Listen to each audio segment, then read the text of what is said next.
Good morning to my YouTube channel. आज discuss करेंगे कि application of biotechnology in medicine में बायोटेक्नोलॉजी का क्या यूज है, उसके बारे में हम लोग डीपली डिस्कस करेंगे। तो पहला है recombinant therapeutic. With the help of recommended therapeutics, mass production of efficient therapeutic drug can be accomplished.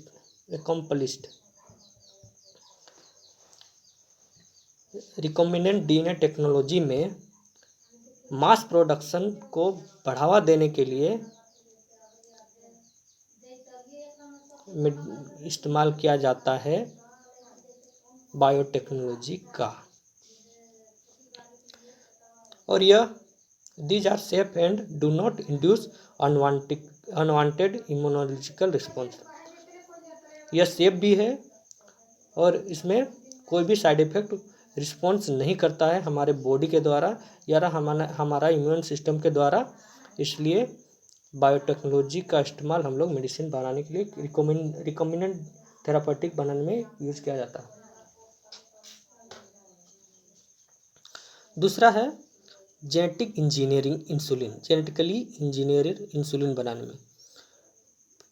Insulin is a great demand due to the increase in number of patient with adult onset diabetes. आजकल दिनों दिन हमारे देश में, हमारे बीच में diabetic patient दिनों दिन बढ़ रहे हैं। इसकी डिमांड को देखते हुए जेनेटिकली इंजीनियरिंग में बायोटेक्नोलॉजी के माध्यम से इंसुलिन प्रोडक्शन में इसका इस्तेमाल किया जाता है। Insulin extracted from animal source, example kettle and pig. Insulin का एक्सट्रैक्ट सोर्स है, एनिमल सोर्स है मवेशी, जैसे कि गाय और सुअर, जो कि इससे हमारे इंसानों में एलर्जी भी उत्पन्न होती है। इंसुलिन का है एक प्रो एंजाइम है। इंसुलिन क्या है? एक प्रो एंजाइम है, कॉन्सेप्ट ऑफ 3 पेप्टाइड चेन। ये 3 पेप्टाइड चेन से मिलकर बना होता है, A, B and C. Pro enzyme insulin को removal of C peptide mature insulin. जब प्रो एंजाइम इंसुलिन को उसमें सी पेप्टाइड को अगर निकालेंगे तो वो मैच्योर इंसुलिन का फॉर्म में बन जाएगा। Mature insulin consist of only 2 peptide chain. जो मैच्योर इंसुलिन रहता है वो 2 टाइप का इंसुलिन पेप्टाइड को ही पेप्टाइड चेन में बंधा होता है, ए और B. Both these chain were separately isolated. दोनों एक दूसरे से अलग होते हैं एंड इंट्रोड्यूस इन प्लाज्मिड, और एक दूसरे को जानते हैं जब वो प्लाज्मिड के अंदर होते हैं। Example E coli to produce, जैसे ई कोली बैक्टीरिया से हम लोग इंसुलिन बनाते हैं एक इंसुलिन चेन के माध्यम से। Separately produce chain A B were extracted and combined by creating a disulphide bond to from mature human insulin. Separately produce करते हैं ए और बी को निकाल के, और फिर कंबाइन करते हैं और क्रिएट करते हैं उसमें डाइसल्फाइड बॉन्ड बना के टू फॉर्म एक मैच्योर ह्यूमन इंसुलिन बनाने के लिए, मैच्योर ह्यूमन इंसुलिन। दूसरा है जीन थेरेपी। कि जीन थेरेपी क्या है? Gene therapy is an attempt to deal with genetic और कॉन्जेनिटल डिजीज। जीन थेरेपी क्या है? अगर मान लीजिए कि अगर हमारे पूर्वजों में जीन दूसरा था और किसी कारणवश जीन का बदल जाना, और उसके सुधार के लिए जीन थेरेपी का इस्तेमाल करते हैं। जैसे कि एग्जाम्पल के तौर पर कि मेरे दादाजी को कोई बीमारी हुआ था, वो जीन डिसऑर्डर हुआ था, उसको ठीक करने के लिए जीन थेरेपी का इस्तेमाल करते हैं। This aim to correction of genetic defect, जो हमारे शरीर में जेनेटिक डिफेक्ट रहता है उसको ठीक करने के लिए जीन थेरेपी का इस्तेमाल करते हैं, जो हमारे माता के माध्यम से हमारे में आ जाता है। The first disease have gene therapy is ADA, adenosine deficiency. In this the gene coding for enzyme ADA gets deleted. इसमें क्या होता है कि जो हमारा ADA एंजाइम है जिसकी कमी से हमारा DNA कोडिंग में गड़बड़ हो डिफेंसी हो जाता है, जिसके कारण बहुत सारे इम्यून प्रॉब्लम हमारे बॉडी में होता है। ADA डिफेंसी can also treated with bone marrow transplant. इसको ठीक करने के लिए हम लोग क्या करते हैं, बोन मैरो ट्रांसप्लांटेशन करते हैं, बोन मैरो चढ़ाते हैं, बोन मैरो पेशेंट को देते हैं। एंजाइम रिप्लेसमेंट थेरेपी, दूसरा है उसको एंजाइम के थ्रू ठीक करते हैं, एंजाइम बदल देते हैं। Gene therapy of ADA deficiency में क्या होता है, lymphocyte from patient blood are culture in vitro,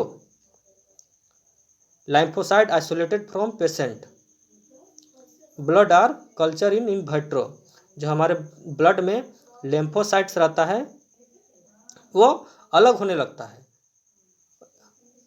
function ADA-CA are then introduce into culture लाइम्फोसाइट।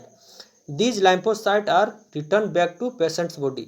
जो हमारे जो अलग हो जाता है उसको हमारे बॉडी में फिर से रिप्लेस करके वापस करके ठीक करते हैं उसी को पेशेंट के बॉडी में। Lymphocyte are not immortal. Lymphocyte होता है वो परमानेंट नहीं रहता है, वो नॉट इमोर्टल अमर नहीं रहता है, परमानेंट नहीं रहता है, वो कभी कम होता है, कभी ज़्यादा है, कभी ख़त्म भी हो जाता है। Therefore repetition infusion of genetically engineer into lymphocyte is required. इसीलिए इसको दूर करने के लिए infusion of genetically engineering lymphocyte का ज़रूरत होती है। जैसे परमानेंट क्योर, हमेशा के लिए ठीक करने के लिए introduction of gene isolated from gene marrow bone marrow cell producing ADA into cell at early embryonic stage. इसको परमानेंट ठीक करने के लिए क्या करते हैं, जीन को निकाल के उसको बोन मैरो में फिर इसको ADA प्रोड्यूस करते हैं और फिर तुरंत एम्ब्रियोनिक स्टेज में उसको डाल देते हैं, तो परमानेंट क्यूर होने की संभावना बढ़ जाती है। दूसरा क्या है, मोलिकुलर डायग्नोसिस। मोलिकुलर डायग्नोसिस, अगर हमारे बॉडी में मोलिकुल छिन-भिन या इधर उधर या गड़बड़ हो जाए तो उसको ठीक करने के लिए हम लोग कैसे करते हैं, रिकॉम्बिनेंट DNA टेक्नोलॉजी का इस्तेमाल करते हैं मोलिकुलर डायग्नोसिस के लिए। उसमें मेथड है PCR मेथड और ELISA method. Enzyme link embryo sorbent assay are some of technology of molecular diagnosis. एक टेक्निक है जिसके माध्यम से हम लोग मोलिकुलर डायग्नोसिस करते हैं। Early diagnosis the bacteria and virus in body when concentration is extremely low. शुरुआती स्टेज में क्या होता है कि डायग्नोसिस कर ले शुरुआती स्टेज में क्या होता है, बैक्टीरिया हमारे बॉडी में जितना होना चाहिए उतना नहीं रहता है, इसलिए इसको संतुलित करने के लिए PCR करते हैं।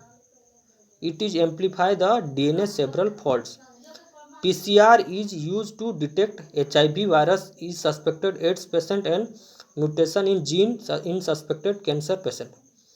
PCR टेक्निक का यूज हम लोग जनरली तौर पर HIV पेशेंट को पहचानने में करते हैं, डिटेक्ट करने में करते हैं, और कैंसर पेशेंट को डिटेक्ट करने के लिए करते हैं कि वो वास्तव में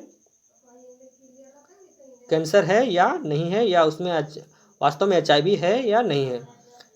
ELISA is based on antigen antibody interaction.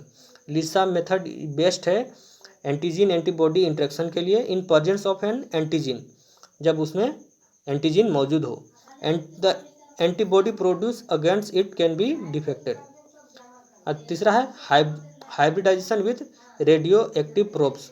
In this approach gene is hybridize with a radioactive probe and autoradiography is use to detection. जब हाइब्रिडाइजेशन में क्या होता है, जीन हाइब्रिड हो जाता है, जैसे कि मेल क्या बोलते हैं, माता या पिता का दोनों का जीन अलग अलग होने के कारण बच्चों में ये हाइब्रिड हो जाता है, मिल जाता है। और radioactive probe and autoradiography is use for detection. इसको पहचानने के लिए, इसको पता लगाने के लिए हम लोग ऑटो रेडियो बायोग्राफी का इस्तेमाल करते हैं। The regions where mutation is present in the gene will not appear in the photographic film since problem will not be able bind with the part। मेरा वीडियो कैसा लगा कमेंट सेक्शन में comment करके बताएं, ताकि हमको और अच्छे वीडियो बनाने में हमको मदद मिले। तब तक के लिए धन्यवाद। आपका दिन शुभ हो।